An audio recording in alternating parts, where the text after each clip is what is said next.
Salut les amis, alors bienvenue pour ce nouveau tuto. Aujourd'hui on va parler de cette plante magique qu'est le lierre. Vous allez voir ici j'en ai un super sujet juste derrière moi. On se retrouve tout de suite après l'introduction. Allez, let's go!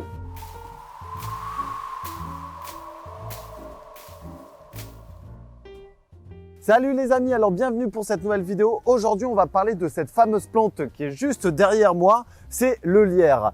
Le lierre de la famille des Araliacées. Hedera helix est une plante magique pour le jardinage et aussi pour notre écosystème. Il est intéressant parce que c'est une niche écologique. Premièrement, il n'est pas nuisible à l'arbre comme on pourrait l'imaginer. Ici, c'est un cas particulier parce que c'était un ancien cerisier. Ce cerisier est mort il y a bien longtemps et j'ai laissé volontairement ce lierre se développer au travers de cet arbre pour nourrir les abeilles. Effectivement, il va pouvoir nourrir les insectes butineurs parce qu'il est très mellifère. Sa floraison, comme on peut voir ici, donc ici actuellement est en fin de floraison, mais sa floraison a lieu courant septembre-octobre et va permettre d'apporter des quantités de pollen et des quantités de nectar pour tous nos pollinisateurs. Il existe tout un tas de sortes de lierres. Vous allez avoir des lierres simples, des lierres panachés, des lierres rouges, des lierres jaunâtres. Enfin voilà, il existe vraiment tout un tas de sortes de lierre. Le lierre est une plante par définition grimpante ou alors rampante. Vous allez pouvoir l'utiliser pour ainsi dire en couvre-sol ou alors en grimpante. Il était utilisé sur les habitations pour faire tampon, notamment avec les températures estivales, puisqu'il va réguler les températures entre l'intérieur de votre maison et l'extérieur de votre habitation également. Le tout en évitant que le soleil pénètre directement dans votre maison. Comment il s'attache sur votre mur? En fait, le lierre a des crampons qui lui permettent de se fixer sur les différents éléments.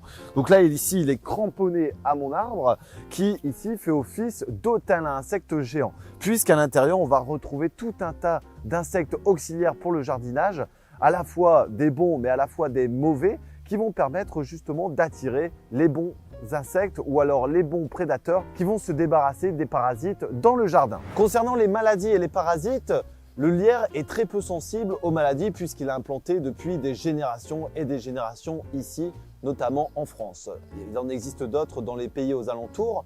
Cependant, vous allez pouvoir observer des taches noires si vous arrosez trop votre lierre et également un dessèchement s'il est présenté en zone trop exposée par rapport au soleil forcément. Concernant les parasites maintenant, vous pouvez observer sur votre lierre des pucerons, de l'araignée noire, mais aussi de la cochenille farineuse qui peuvent s'installer. Cependant, ce n'est pas un problème puisqu'ils se développent très rapidement. Les oiseaux aiment beaucoup venir sur le lierre, notamment en période hivernale, puisqu'ils vont venir prendre les baies et se nourrir avec celles-ci. Alors attention aux baies parce qu'elles ne sont pas comestibles pour l'être humain. Elles sont très toxiques, donc ne vous amusez pas à les manger. Concernant maintenant le développement de notre lierre, c'est une plante qui croît très rapidement.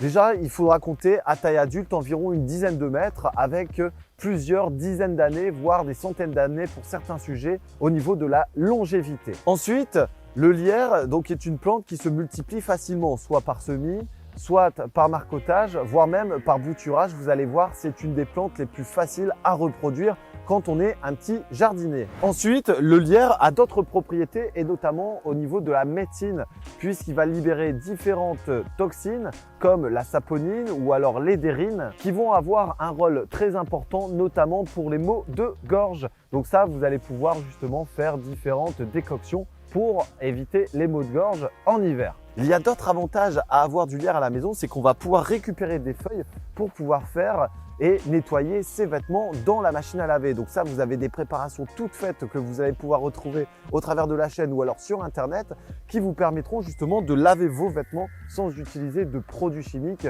qui sont forcément nuisibles à notre environnement. Voilà, c'était une petite vidéo sur justement l'intérêt du lierre dans son jardin. Vous allez pouvoir retrouver d'autres vidéos au travers de la chaîne. N'hésitez pas également à venir nous découvrir au travers des réseaux Instagram et Facebook. On se dit à très bientôt pour d'autres vidéos. Salut tout le monde!